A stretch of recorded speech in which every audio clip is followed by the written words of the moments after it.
Hi everyone, it's Chris at Line Punch Forge.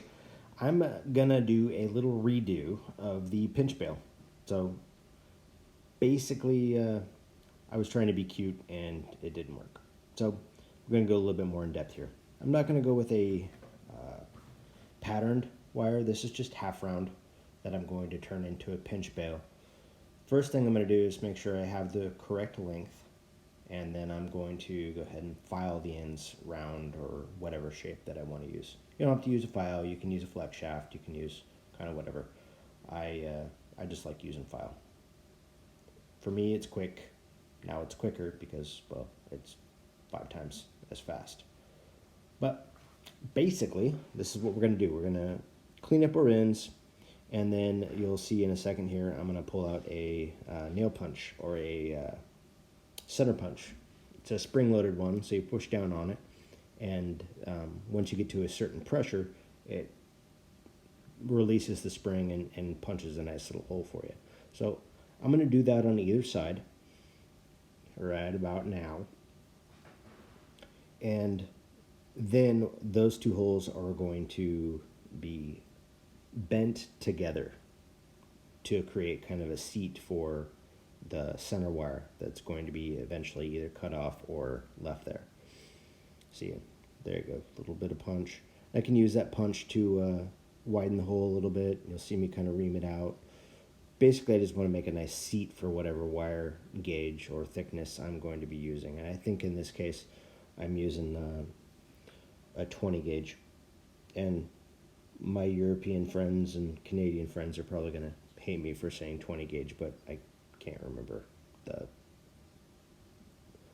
millimeters. And there we are. We have our holes punched either side here.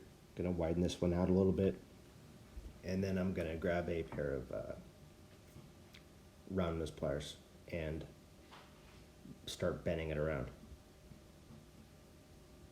In a minute now.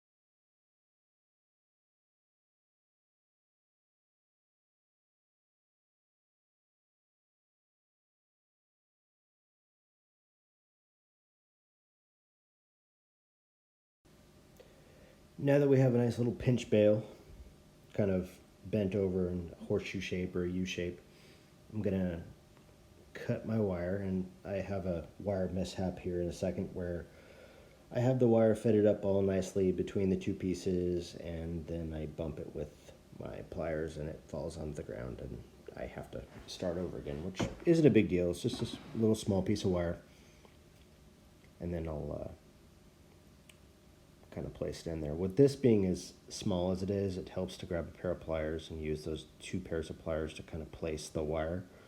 Sometimes you might need to push down on the horseshoe a little bit to create some tension. That way when you pull back up, it kind of holds the wire in place with a spring action. So here we are going to cut to proper length. Try not to lose my wire because I do reuse my scrap.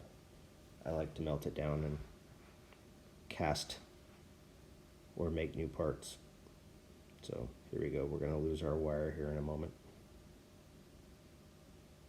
Looks like it fits. And then it just gets located between those 2 holes that we punched in. This one has a slight diagonal to it, which I like. It doesn't necessarily have to, but I like it because when I place it on the pendant sits down towards where it needs to be versus slides back and forth. And if you can also fix that by pinching your bail a little bit deeper. There we go. There it went. Dropped it. So we'll start over here in a second.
All right, on to soldering. We have our wire in place.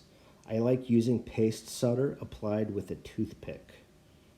It doesn't take very long to melt, it's easy to place, and I don't have to worry about a solder chip sitting somewhere and falling over as soon as the flux dries out and bounces it around. So I really like paste solder for this, and I think this is easy. Easy paste solder. Place it just right on the bottom. Make sure your metal is clean. This paste solder does have a flux in it, but clean metal is extremely important when it comes to silver and, well, pretty much every other soldering and welding operation. And then I'm going to make sure that when I'm heating with my torch, I'm not immediately heating the 20 gauge wire in the center. I'm going to heat from the back of the horseshoe so that I can slowly draw that heat towards the smaller piece. I don't want to overheat and melt the wire. So I'm going to focus some of my heat right on the back end of the bale. Start warming the whole thing up. There we go. And I'm just touching it with the flame and then backing up. You really can't see it in the video, but you'll be able to see the flash of solder flow. And then once it flows, I'm going to go over and heat the entire piece a little bit more to make sure that I have it nice and good.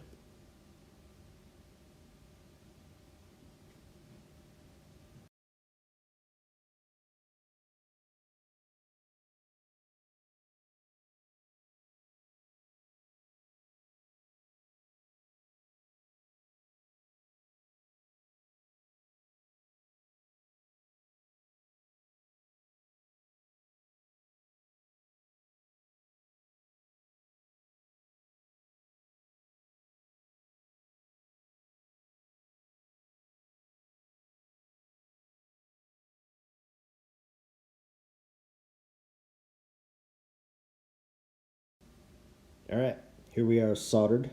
We're going to quench it. And then once it's done being quenched, we could either finish it off or we can cut the center of the wire to make a pinch bail. A pinch bail is when I want to set a stone that has a hole drilled in it or something like that, where I'm just going to be pinching the bail onto the piece.